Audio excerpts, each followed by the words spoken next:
I want to welcome anybody that's new.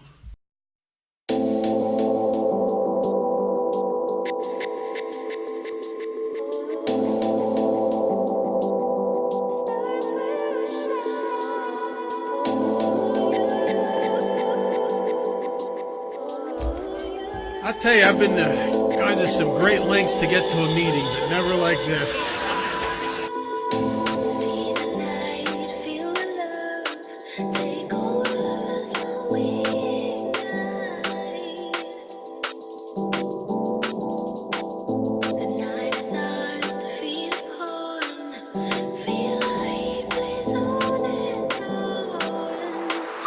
Right, you're stopping for me. Because once I start, I can't stop.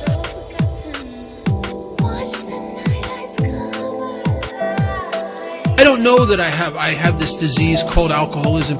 I don't know that I have an allergic reaction that defines alcoholism.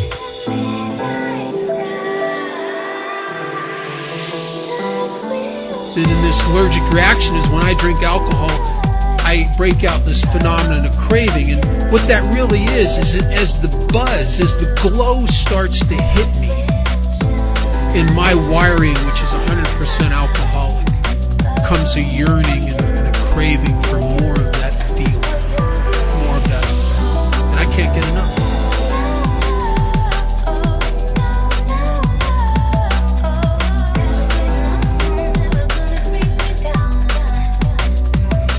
I said, was there ever one moment in your whole drinking history where you'd been drinking for a half hour or so and you're starting to get lit up, where you ever actually sat there and honestly thought to yourself, I don't think I want any more, this is just right?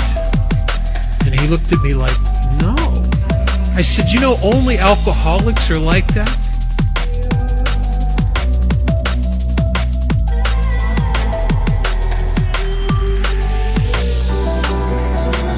Normal people they can drink enough. They can drink to the point where, that's enough now. Not alcohol. I'm the guy. I've drank myself till I'm laying on the ground. I'm so drunk I can't get up.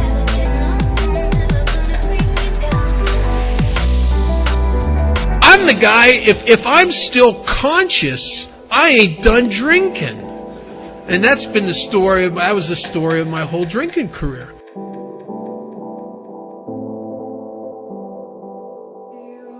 Yeah, I'm not at this place that I'm sent to more than a week, I don't even think. I'm not there very long. And an older kid's there, and he comes up to me and we start talking, and I'm telling him about how the trouble I got in and everything that happened to me. And he said to me, he says, oh, you like to party, don't you? I said, yeah, I do. Yeah, I do.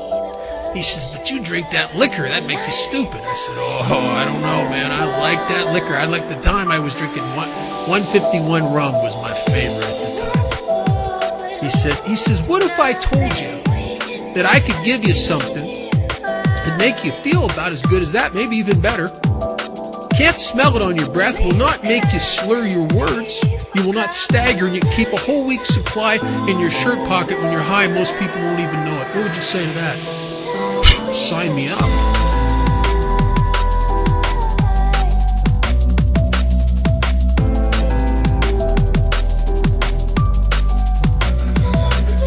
And he introduced me to drugs. And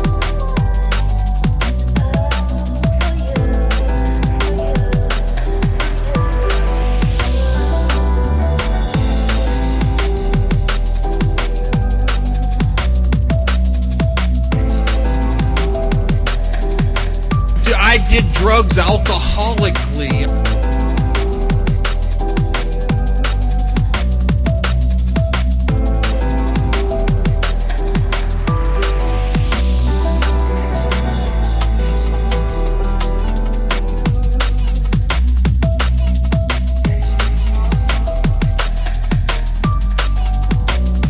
Come full circle back to alcohol.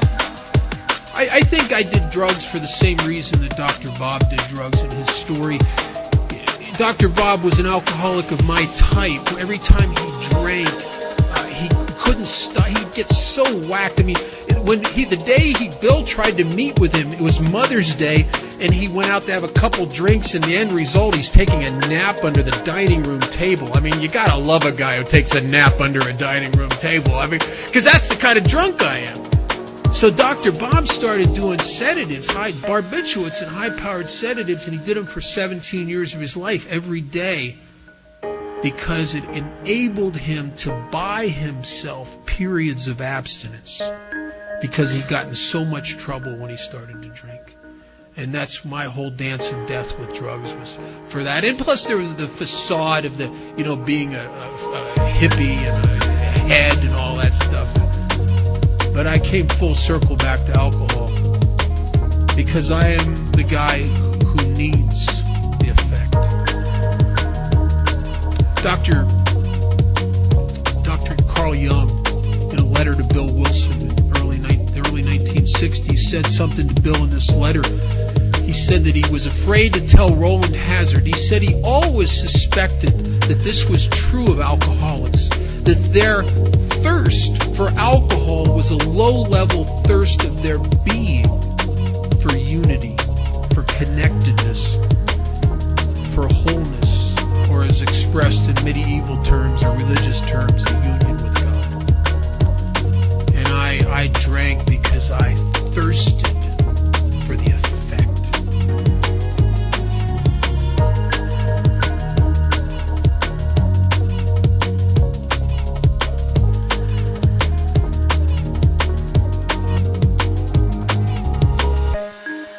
Alcohol, but for the effect. Because, see, alcohol was a magic thing for me, and a guy who on the natch doesn't fit very well anywhere. I'm the guy that I walk into a party and I can't seem to talk to people the way other people seem to talk to each other. I have an inability and an awkwardness around me, a difficulty integrating myself into groups of people. A lot of my life when I'm sober in groups of people, I have a feeling like it's all of you and then there's me.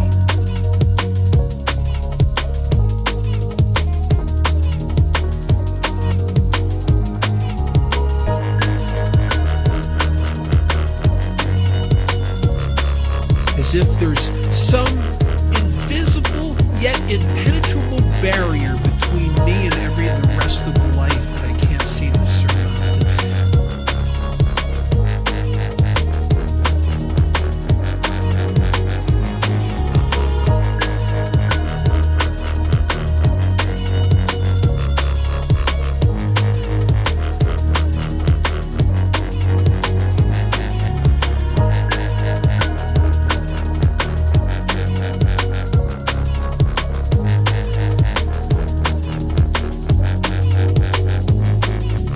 It says in our book that the alcoholic will know a loneliness such as few do.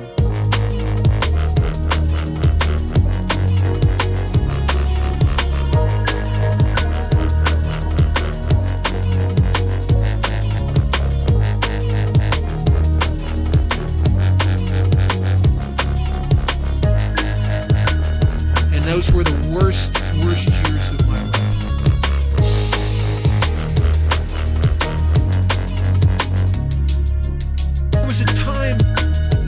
In my early drinking, when it was so magical, in the last 3 years, most of the time I would hole up somewhere with a half gallon of vodka and just seek oblivion. The glory days of being the guy that's dancing with the girls at the bar and shooting pool and laughing with the guys, those days are over. I can't recapture them, and I'm dying here.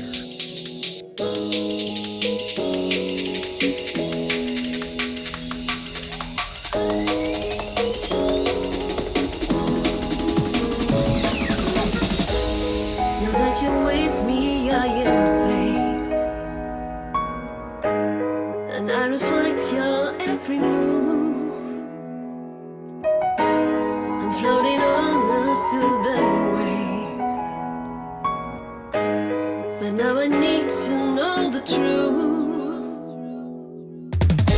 Hold me, baby, say that you never let me go. Am I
what's wrong with me?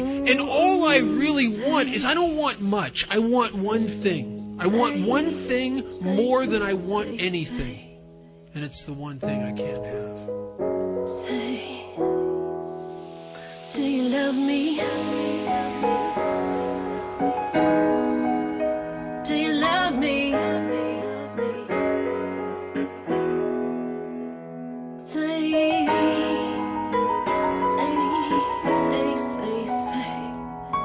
it isn't hard, just be honest. Do you feel this way?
party like I partied when I was 18 years old.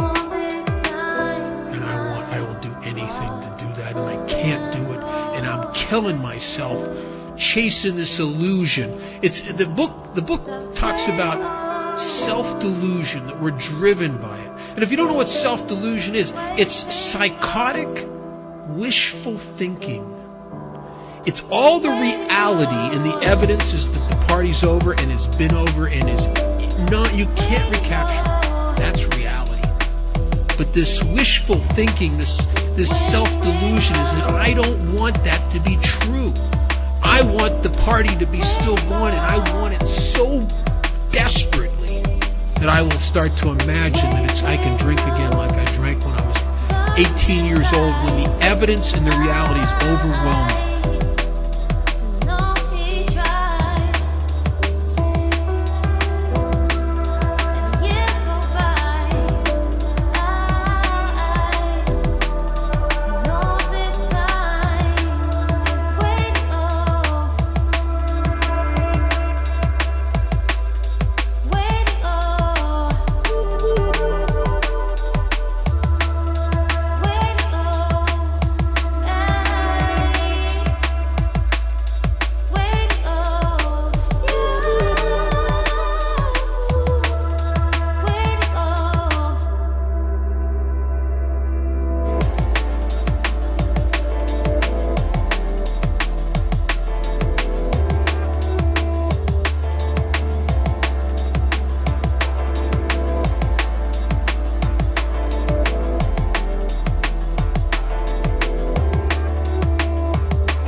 but the party's over. I think a lot of us die and drink ourselves to death because we think we can.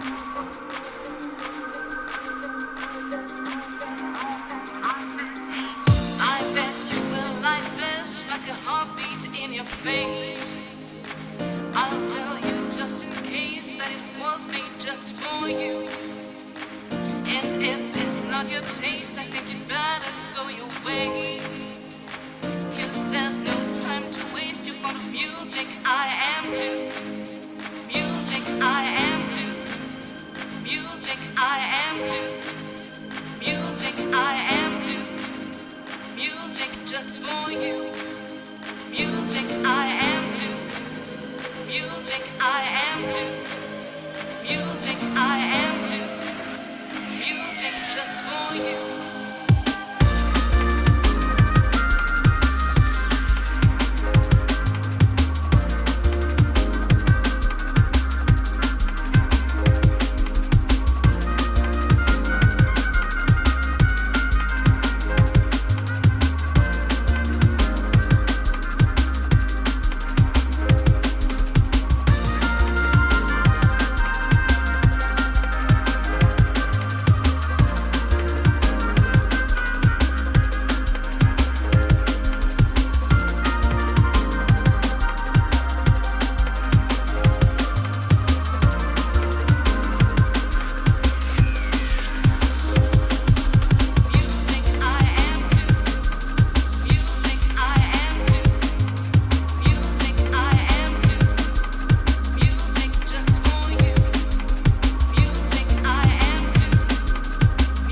Drink again because we think we can. Over the years, the last 28 years, I've seen a lot of people relapse. I've seen guys go through the steps and do a really good job and relapse.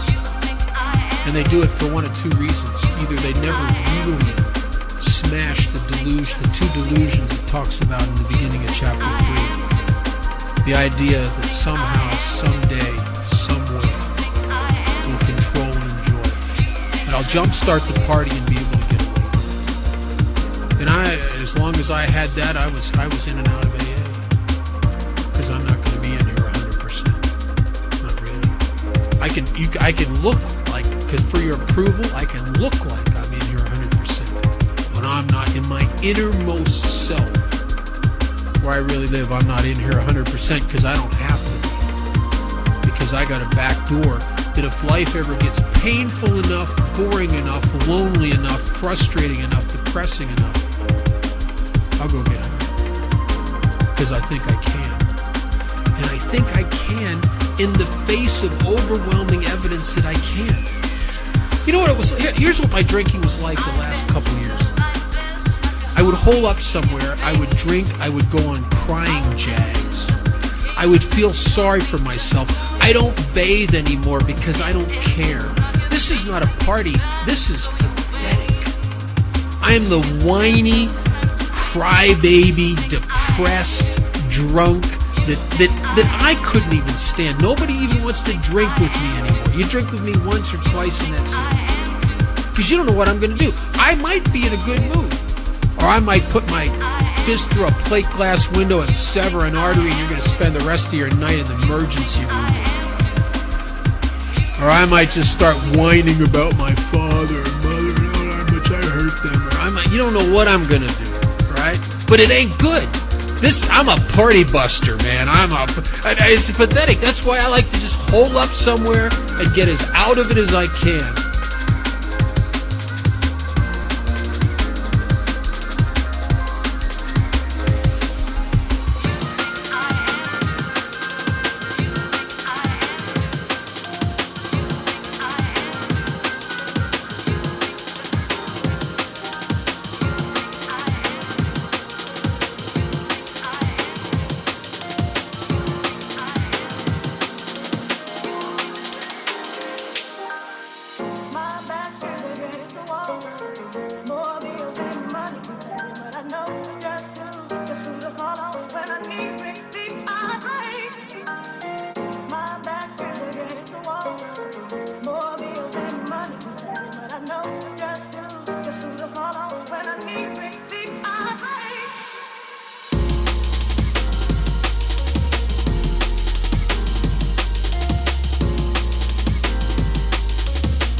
just trying to blot it all out.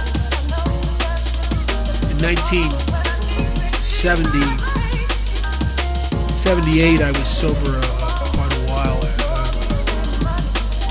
And I was sober quite a while because a judge had sentenced me to 2 years in a state penitentiary and cut me a break and told me if I went into this place to live, it's called the Ark House on the north side of Pittsburgh, and if I could stay in there a year and get good UAs and good PO report and make the restitution, that I wouldn't have to do the 2 years. So I'm in there and I'm toughing it out.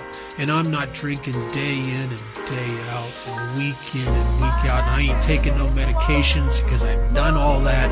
And I know it always eventually sets me off to go back to drinking. I ain't even smoking any pot because I've tried that too. And that always brought me back to drinking. I've tried it all. And I'm just not drinking. And it's bleak. And I don't understand something that makes this a deadly disease. If you're a real alcoholic, and I'm not talking about a problem drinker, if you're a real alcoholic, your alcoholism really starts where the bottle and the bag ends. It's in abstinence that a guy like me suffers from depression, feelings of restlessness, irritability, chronic malcontent. Nothing really satisfies me. Whatever I can bring into my life, the shine of it wears off so quickly. And it's as if there's some huge vacancy right in the center of who I am. And I frantically try to fill it up. I try to fill it up with sex and jobs and money and motorcycles and everything I can. No matter what I bring to me, it ain't it. Now I don't know what it is. It just ain't this. And what it really is an effect that I once found in drinking when I was about 16 years old. Where I could go to a high school dance and a guy who couldn't dance or talk to anybody or talk to the girls or be a part of could drink a half bottle of rum and I could come out and play. And I could laugh and I could talk to the girls that I was a part of. I could play guitar and sit in with bands and sing, and I was the guy I always yearned to be. At the end of my drinking, I was the guy I hated myself. That's why I'm standing on a bridge trying to take my own life. I can't fit anywhere, and I can't endure this loneliness anymore. And I came out of that Ark House on this last run, tried to take my own life, and couldn't. At the last second when it came time to jump, I couldn't jump. Cursed myself for being a coward. Little did I know that I would end up about 10 days, 7 to 10 days later, I'm not sure exactly how many days, I'm so foggy then, in a hospital detox in Las Vegas, Nevada. Little did I know that I was about to enter into the only really good life of any value I've ever had. Little did I know that I was finally going to get to a place where I was willing to buy the whole package of Alcoholics Anonymous, a program I had been around for 7.5 years as a slipper, but I never bought the whole package. I would buy whatever was convenient, or whatever I felt like doing. I still narcissistically was at the helm of my own ship, running my life on what I felt like doing and what made sense to me. Now, the crazy thing about that is, if you're anything like me, whoever's watched you the last year of your drinking is going to easily come to the conclusion whoever's making decisions for this person is out to kill them. But yet in here, in this psychotic wishful thinking, it all makes sense. I never intended to do that to my parents. I never intended to end up in jail. I never intended to break her heart. I never intended to do that to my kid sister. I never intended to lose this incredible job opportunity. All I ever intended to do was to feel good. Or at least to feel a little better. But in this process of trying to fix myself, I burnt my life to the ground over and over and over again. And I'm not even talking of, this isn't all when drinking. I did some of this in periods of abstinence. In 1978, I came off this drunk in this hospital, and I was so demoralized. You know, I guess I was finally ready for AA, because, you know, when you can't drink, when you can't jumpstart the party, and drinking is terrible, and abstinence is depressing and vacant and bleak, and you can't even kill yourself, what the hell's left except AA, really? I mean, you know, I mean, there's no fraternal organization trying to recruit people like me. I mean, there's nowhere else to go. I mean, this is it.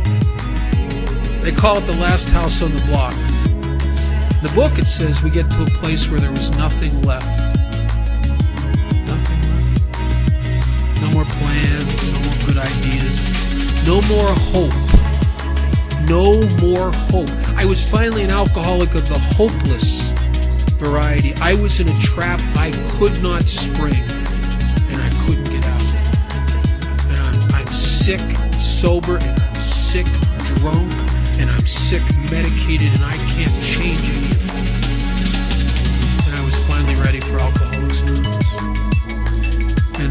And the Buddhists say when the student's ready, the teachers appear. And I sat in that detox. The 1978 members of Alcoholics Anonymous came in there. And I don't know anything about AA, really, even though I'd gone to hundreds of meetings. I didn't know that always, in every city in the world, it's the cream of the crop in AA that goes into those institutions. Because it's the people, the only people that will give of their time and go into these, deal with these hopeless people, are the people who buy the primary purpose. That understand that that's why they're alive. That their purpose is to try to help other alcoholics. I didn't know I was hooking up to the cream of the crop of AA in Las Vegas. I just was desperate. And I met these guys, and I started hanging around with them, and I got this guy to be my sponsor, and I started calling him every day, and I started doing peculiar things I would have never done. The people in Alcoholics Anonymous took advantage of my weakness and brokenness and got me to do some things if I was in my right self I'd have never done. And I will owe them my life for that. Forever.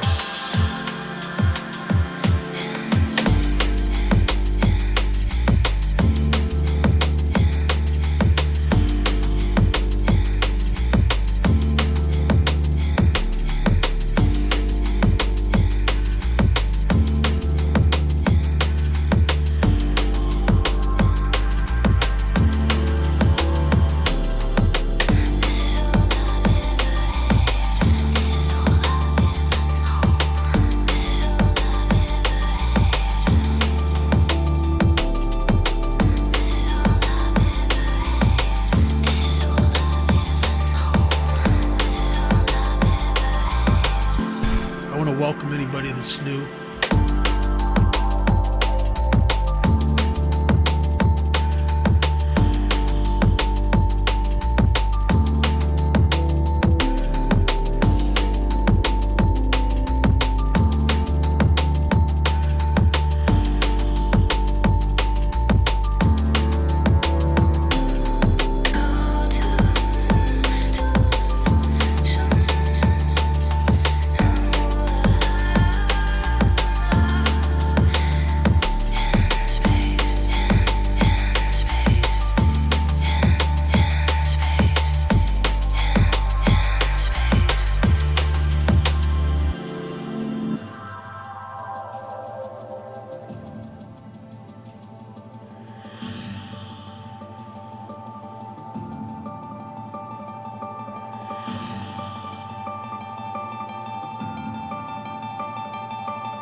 And they started to introduce me to a process and a fellowship that I never thought I could be a part of. And I never thought two things that I was wrong about.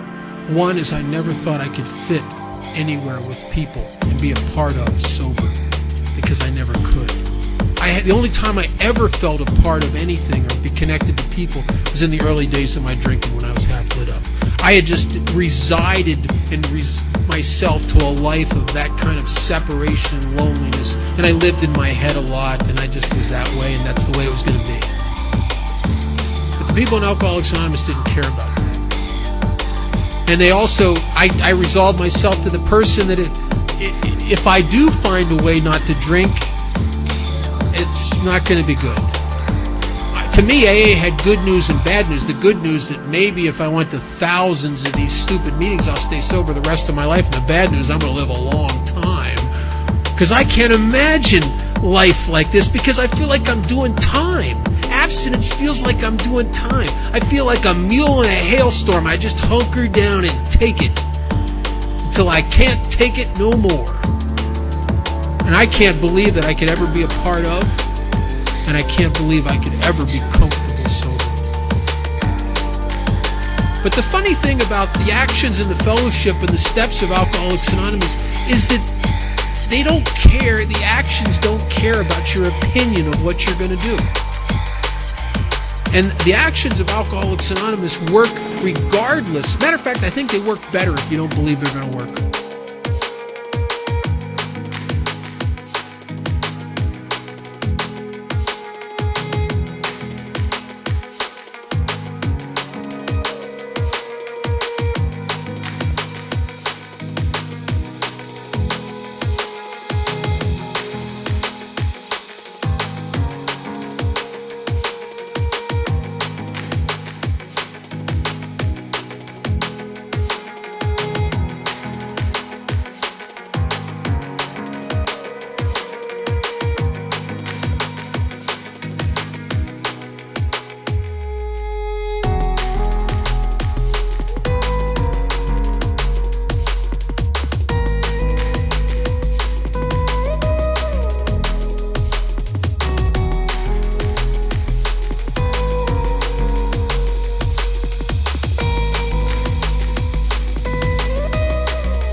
It's a lot like, not so much today, because we live in a world economy today and things have changed, but I remember as a little kid seeing things on TV about these guys, these Aborigines in New Zealand, who grew up their whole lifetime and they never knew anything about technology or modern conveniences. And you could bring a guy like that into this room with all the lights off, dark, and show him light switches, and you could tell him, you push those buttons, this room will light up like daylight. He's not going to believe you. He's not going to believe you. And something, doesn't matter whether he believes you or not, because if he pushes the buttons, the same thing's going to happen for the guy who believes it's going to work. Because the cause and effect in the realm of the spirit is independent of anybody's opinion or judgment. It just is what it is.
Alcoholics Anonymous is not some kind of ethereal, mystic thing. It's like spiritual physics.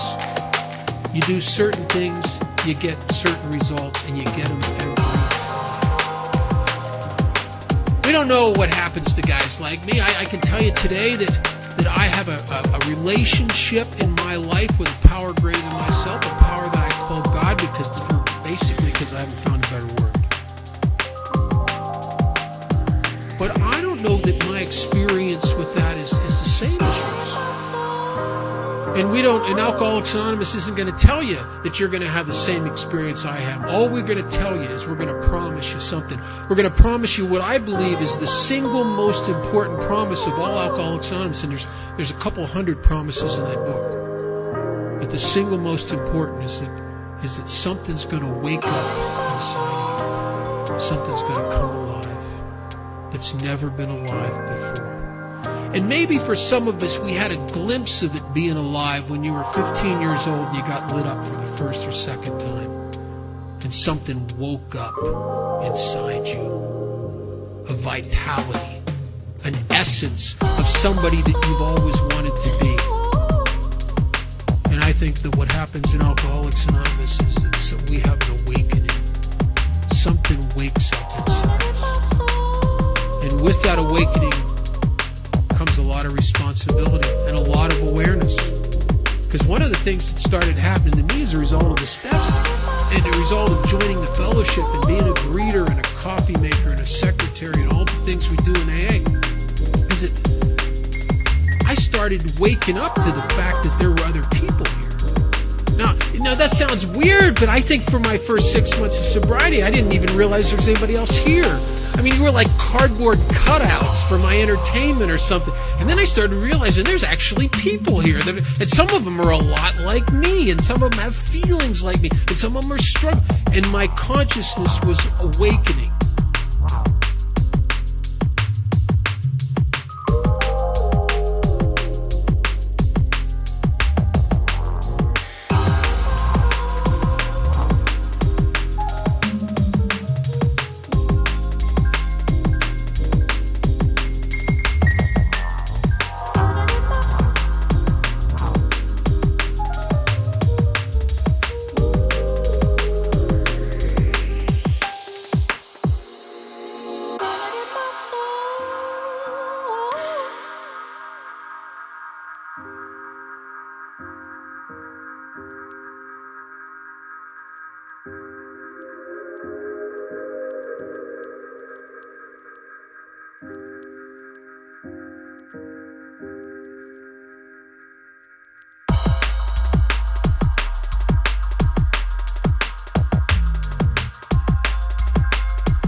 You know, when I wake up in the morning, I open the phone will ring, and I open my eyes and answer the phone. I'm kind of a little awake. And then 5 minutes later, I might be going to the bathroom. I'm a little more awake. Another 5 minutes later, I'm getting a cup of tea. I'm a little more awake. And I am in the process of awakening. And that's really been the last 28 years of my life, has been a process of awakening. Awakening to God's grace in my life, to how much like you I am. I've been privilege to sponsor and work with a lot of guys and work with a lot of narcotics and take a lot of guys through the steps and listen to a lot of fifth steps. Not all of them are as bizarre as Calvin's, but you know what you, if you, and those of you who sponsor people and have listened to fifth steps will understand exactly what I'm talking about, and those that haven't done this and are still locked into being unique will not. But after a while of listening to fifth steps, you start to get a truth that is overwhelming and very comforting. And the truth is, it's the same person. It's the same person. It's the same person. It's the same person. I haven't heard anything new in a fifth step in 27 years. I'd like to hear something. You know, a chunky peanut butter and a vibrating lawn rake or something. I mean, something interesting. But it's never anything like that. It's always the same vacant, insecure, self-centered guy, full of fear, driven, and he steps on the toes of everybody around him in the process of just trying to make myself a little better. It's the same pathetic story over and over and over and over and over. And maybe what Einstein said was right. Maybe the great illusion of mankind is that there's more than one of us here. Because it's the same. And I'll tell you why that's a comforting thing for a guy who always suspected and believed he was unique and separate and apart from it, is that the sense of myself and the sense of you that I got, especially through that fourth step and doing that, this was our course, I started to awaken to a sense of community. I am a part of it.